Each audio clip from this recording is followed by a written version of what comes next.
is my fourth attempt at recording this video because the first time my phone did something or I did something where I took a picture instead of recording myself, so I talked for like 20 minutes to no one and nothing. The second time I recorded myself, but my tripod slipped, so I recorded about 20 minutes of me talking, but you can't see my face, just the chin down. It's a really flattering angle. So I really hope that this is my last attempt at this today, and maybe it will be better than all of the other ones because, I really believe in revision, that we can always improve upon the work that we did before.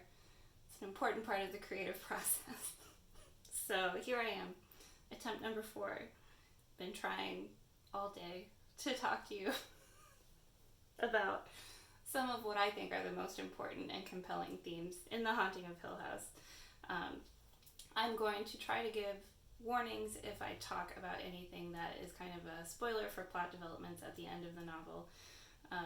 But I think that I can talk about these themes without going too in-depth about that. If you're really worried about spoilers, you can just wait until you finish the novel to watch this lecture. That's fine. I won't be offended, and also I can't really tell because I don't get to see you anymore. But I want to start by talking about a mistake that I have made in past lectures about The Haunting of Hill House that I noticed upon rewatching one of them, that I have been referring to the characters Eleanor and Theodora by their nicknames Nell and Theo, which they don't use in the novel. I believe that someone calls Eleanor Nell maybe one time in the novel. I have rewatched the old 1963 movie, The Haunting, the adaptation of The Haunting of Hill House, a few times recently, and they used those nicknames, Nell and Theo, throughout that film, and apparently I'm just super impressionable, and they stuck in my head, and now that's what I call those characters. So I apologize for that, and I will really try not to do that as I talk about the novel moving forward, but knowing myself and knowing the way my brain tends to work, I will probably mess that up again, so, bear with me. Please forgive me for my mistakes. I want to start by talking about the theme of home throughout The Haunting of Hill House. I've sort of touched on this a little bit in earlier lectures when I talked about Eleanor, not Nell, driving to Hill House and fantasizing about some of the homes that she sees along the way being her home, right? Specifically, there's one with 2 lion statues that she has a big fantasy about. But even when she's at Hill House, this is a constant underlying desire for Eleanor is a home. We know that the home that she left, she was very unhappy in and didn't feel like a real home for her.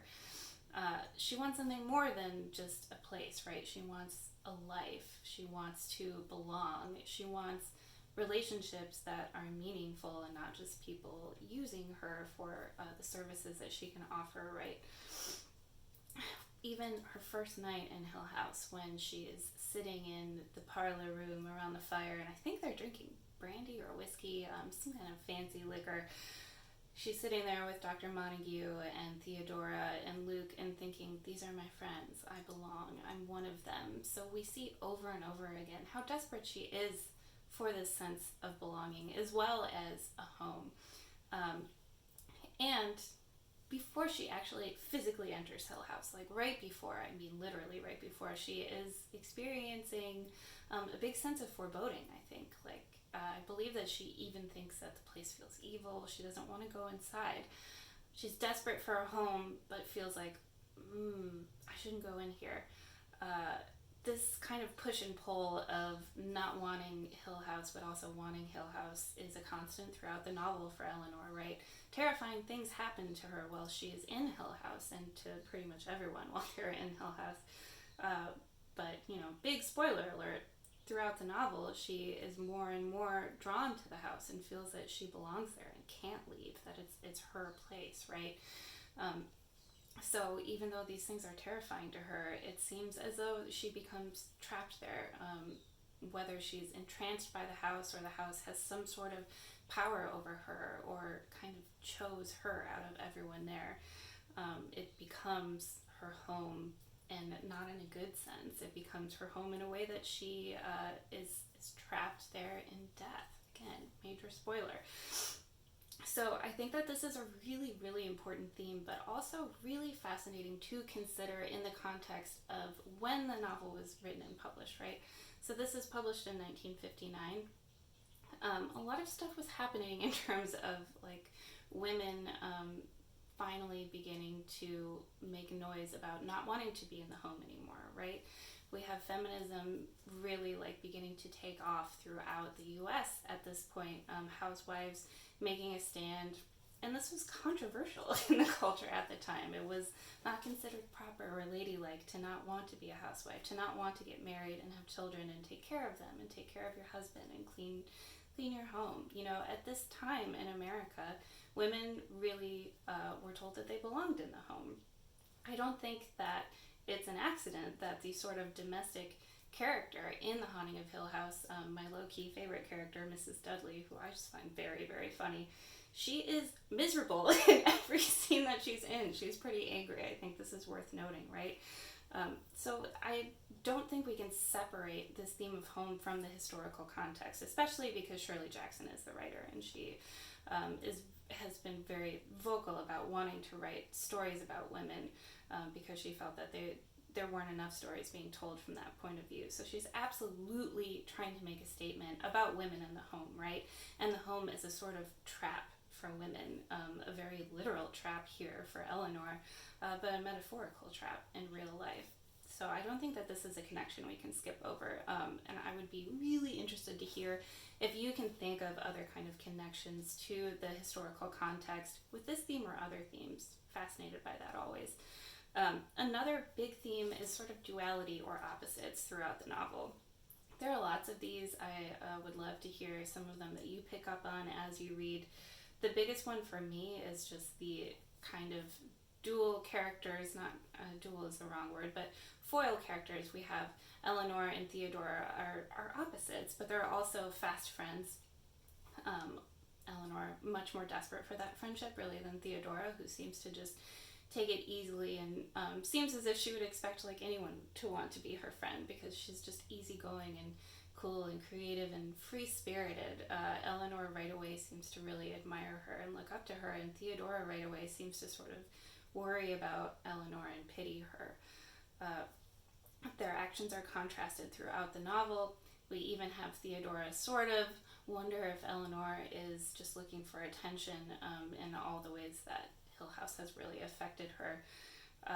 Absolutely, this is on purpose, right, to point out how different these two personalities are. When you have opposite things like this in novels, you know that the writer is doing this so that they can really, really emphasize the two personalities. And I think this is an interesting thing for Shirley Jackson to do, to have so many female characters in her novel and make their personalities so different as a way of her showing like, look, we can have all of these different types of women. Women are not just meek and submissive.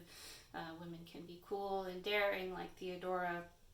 You know, in a way, Eleanor is sometimes daring, although I would say not in a way that any of us should hope to model our behavior after.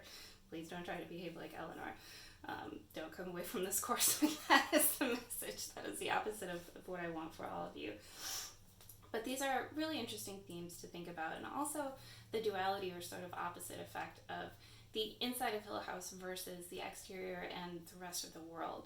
We have characters remarking throughout this book on how the rest of the world seems to kind of fall away when you're in Hill House.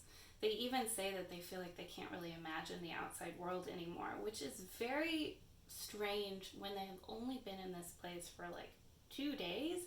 And most of them, you know, they're not from there, they're from kind of far away, so you would think that they would still be thinking about their outside lives a lot, but it seems as though Hill House really, really draws people in and locks them there, that it is, again, a kind of trap. And I think that this can be related right back to the historical context. Again, we have the home as a metaphor for a prison or trap. Can't get away from that relationship to feminism in the 60s in my mind at all. But I'd be really interested to hear your takes on this too. I'm going to post an extra credit assignment very soon, which will give you an opportunity to, if you would like to, rent the Haunting 1963, not 1999 film on Amazon Prime and write a short comparison paper about the differences between the movie and the novel. Really recommend the movie if you like old horror at all. It's not particularly scary in this day and age, although scariness is subjective, so it could be more scary to you than it is for me. But it's a really fascinating horror movie, just in terms of the cinematography. I think is worth a watch, just to see how much it has influenced specifically haunted house movies over the years since it was made. Big differences from the novel, particularly in terms of Theodora and Eleanor's relationship. You get way less of the lesbian subtext in the movie, and they change it so that Eleanor has a crush on the doctor, which is kind of expected for 1963, but still a bummer if you kind of ship Eleanor and Theodora, as maybe some of us do. But they do actually kind of acknowledge that Theo is a lesbian in the film, so that is, I don't think progressive is the right word for the way in which they acknowledge it, but interesting for a movie in 1963 to do that. So really worth watching whether or not you decide to do the extra credit, but I'm making it extra credit because I don't feel like it's ethical to require you to pay money to do anything else for the course. So I'm glad that we got to watch some movies and TV episodes together in the first semester that I could show you so that you didn't have to pay for them, but I'm not going to require you to do anything that will cost you extra money for the rest of the class, so don't worry about that. So look out for that extra credit assignment coming soon. It will be due by the end of the semester, just like everything else. And that's it. Hang in there, and I will see you next week.